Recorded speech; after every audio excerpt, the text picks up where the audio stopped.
The Senate is moving forward on votes to turn DOGE cuts into law. But just like it was with the big, beautiful bill, Republican leaders will need to whip some votes to pass it. Let's bring in Matt Whitlock, former senior advisor at the National Republican Senatorial Committee, and Dan Cannon, former Battleground State Director for the Harris-Walz campaign. So the president is winging his way to Pittsburgh. He's probably going to touch down in a few minutes, which means that he's watching y'all. Oh. What are the chances, Matt, that this thing's going to get passed? I think it's going to get passed. It's a process, just like the big, beautiful bill was. In the Senate right now, they're trying to figure out how to get all the votes together. And you've got some real questions being asked about things like alert systems and how they might work if this is, if NPR and PBS are defunded. Senator Mike Rounds just announced that he was going to support the bill after getting assurances they'd be able to make this work. And so I think the president's going to get a win on this, and I think it will be a completion of one of his big campaign promises of trying to cut more fraud, waste, and abuse in government. And that is a huge priority for Republicans. Senator John Kennedy of Louisiana said this should Louisiana said this should be a no-brainer. Listen here. I don't want to hear my colleagues say another word about the need to reduce spending and reduce America's debt if they're not willing to pass a bill that reduces $9 billion worth of spending, which is about 0.1% of the entire budget.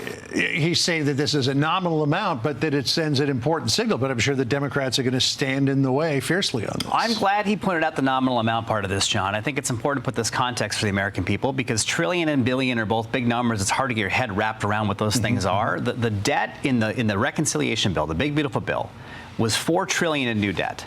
The $9 billion in cuts here amounts to 0.2% of that debt. In other words, you'd have to pass 444 rescission packages of this type to equal that. But why not start here? Well, because there are real things in here that matter to the American people and matter to our security abroad. For example, PEPFAR, the 22-year-old program to reduce AIDS in Africa and elsewhere, is a $400 million program.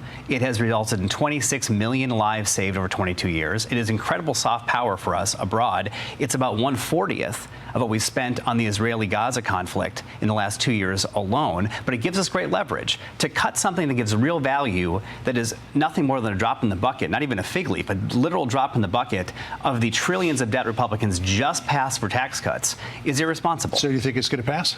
I do think it's going to pass. Okay. They'll get the votes. That said, it will probably pass. I want to ask you something else that I know that the president is very interested in, and this was this idea of who was behind the auto pen for all of these grants of clemency. Biden said in a brief interview, it was only 10 minutes long on the telephone with the New York Times, that he approved everything. But that's clearly not the case, because listen to what the New York Times writes. Mr. Biden did not individually approve each name for the categorical pardons that applied to large numbers of people, he and aides confirmed. Rather, after extensive discussion on different possible criteria, he signed off on the standards that he wanted to be used to determine which convicts would qualify for a reduction in sentence. So this idea that he said, yep, that person's good, that person's good, that never happened. No, it was kind of like, here's a whole category of people as the president's coming down here.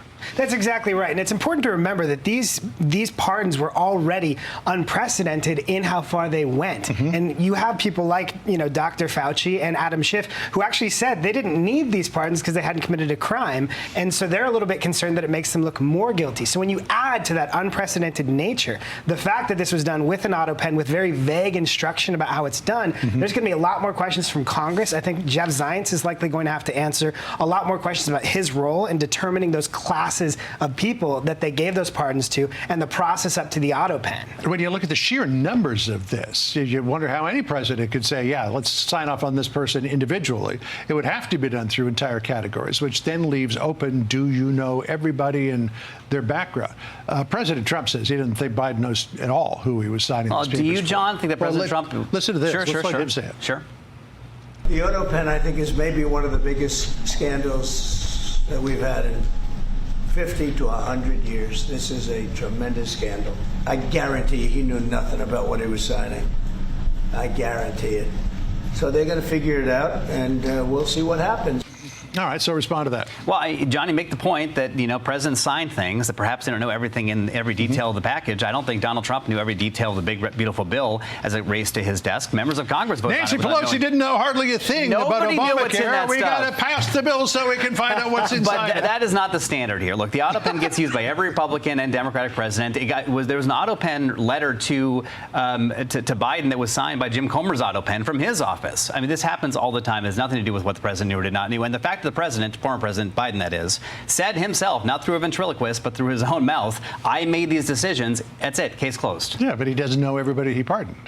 The Or granted clemency to in some way, shape, or form. Sure, and again, I think the same could be said for Donald Trump on almost every single thing he signs. Yeah. All right.